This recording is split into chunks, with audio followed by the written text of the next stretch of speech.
In this video, I'm going to show you how to replace your steering rack and pinion bellow on your Ford Taurus. It's located behind your front wheel on your inner tie rod.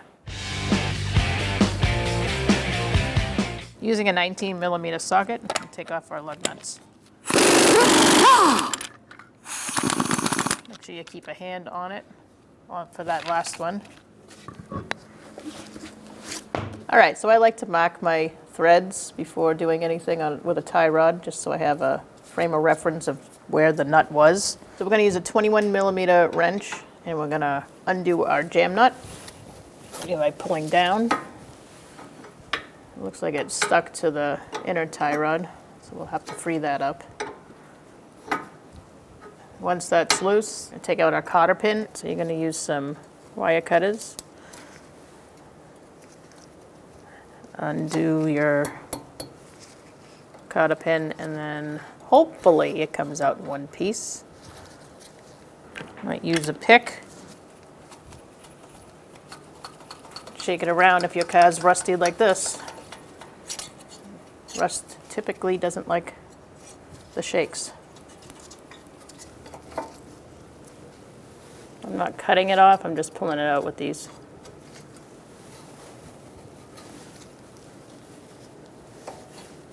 All right, so now we're going to use a 17mm socket to take off our castle nut.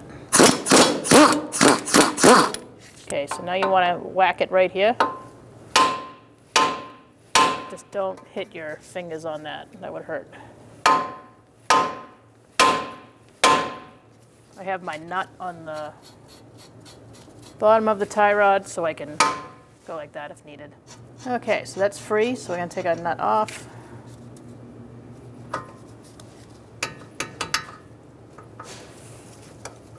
And pull it out. Once we're done doing that, we can now count how many times you go around from the jam nut. We're going 1, 2, 3, 20, 21. I'd say about 21. I always write the number here on the frame.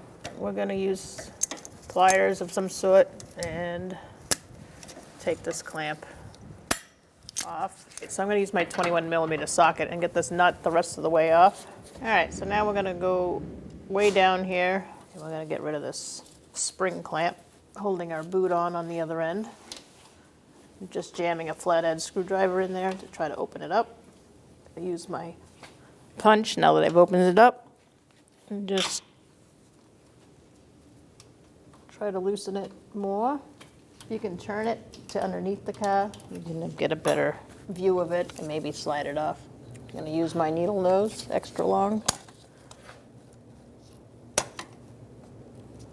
So I'm using a pry bar to get this clip off since it's being a pain. Once you get that spring clamp off, then you can push down the boot.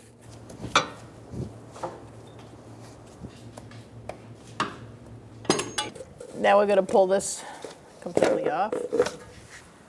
All right, now install the new boot. Okay, so there's a vent back here that you need to attach the bellow to. So you're going to turn it a little bit, make it line up as you push it on. Just make sure you're in the right vicinity. And after we get the zip tie on, we can put that in place. All right, so we're going to be getting our boot on. And then you're going to hold it on with your zip tie. All right, you need your zip tie to go under the vent line and then into its holder that's on the bellow. Once you do that, you can tighten your zip tie. Now we can cut the excess off. I'm going to use wire cutters to do that. All right, so putting our outer tie rod on. First thing you're going to do is put your nut on. I would feed it up about halfway. I actually made a line. If you did as well, you're going to put your nut all the way up to that yellow mark, or whatever mark color you decided to use. Okay. Now you can count 21 turns once you get it on. 1, 2, 3, 18, 20, 21. All right, so now we're gonna place our tie rod back in the knuckle. Just line up the stud to go through. And then we're gonna put our castle nut on. We're gonna snug this up a little bit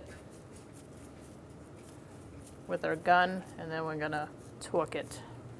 I'm using an 18mm to tighten down this castle nut. Okay, so zip this on a little bit.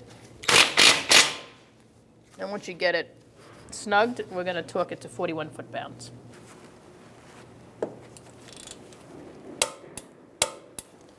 And you're gonna look for your hole for your cotter pin. If it's lined up, great. If it's not, turn it towards tightening. You don't wanna loosen it, find the hole. You wanna tighten it. All right, so now we're gonna stick our cotter pin through. Mine's nice and lined up. And you wanna pull this one up and over the stud, and then this one to the side. Just get rid of those ends. You can either hammer them down, push them down, or you can cut them off.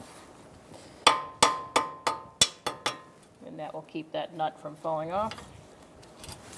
Using a 21mm wrench, we're gonna jam our jam nut. So we're gonna tighten it out. You can torque this to 41 foot-pounds. If you can get a torque wrench somehow on this, maybe with a crow's foot. Don't have one, so I'm gonna use my feeler strength and go about 3/4 of a turn after tightening it.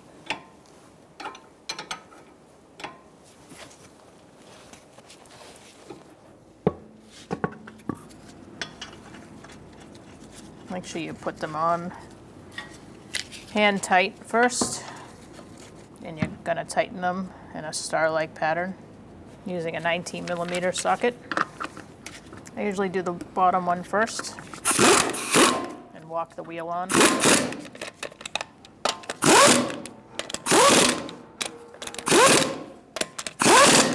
Snug them up, and then we're gonna be torquing them. Using a 19mm socket, we're gonna torque our wheels to 95 foot-pounds. We're gonna do it in a star-like pattern.